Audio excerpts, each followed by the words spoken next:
In your book, you mentioned about former Premier Li Keqiang tried to see something real from electricity, rail cargo, loan disbursed instead of the numbers that local officials released. Does this way still works in today's China? I think that it does. I think that this is what I mean when I suggest that if there is a number that you really want to know, but it is you think it's politically sensitive, then you can try to think about other numbers that are close to or connected with. In statistics, we talk about correlations, things that are that go up when the sensitive number goes up or goes down when that number goes down.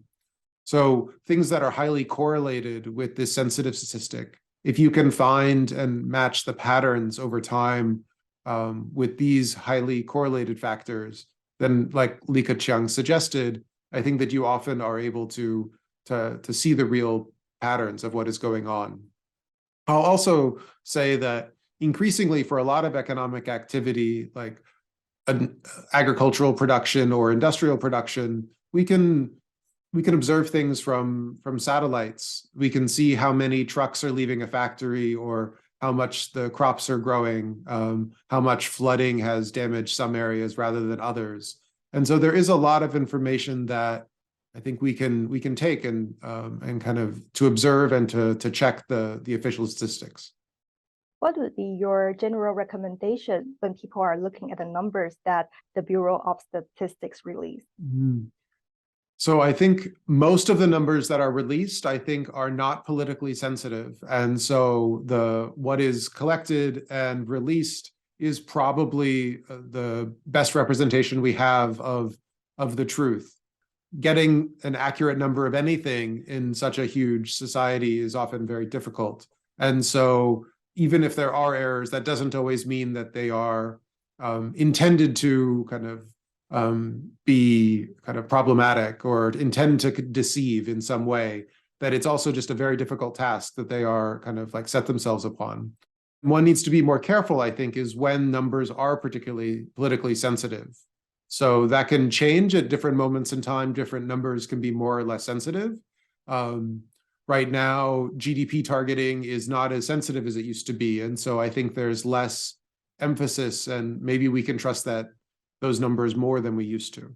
The CCP released cooked numbers. At the same time, China's economic growth over the past 40 years is a fact.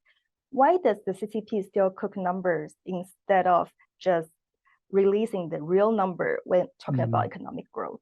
Is a really important question. And I think that there are different interests inside of the society, inside of the government, that have different kind of like visions of this. And I think the center, I think in general, is interested in releasing relatively accurate numbers for the most part. But it's mostly the pressure of manipulated data is mostly from local officials who are trying to show that they've done well inside of their localities, that they've collected more taxes or produced more economic activity than their neighbors who are up for promotions against them.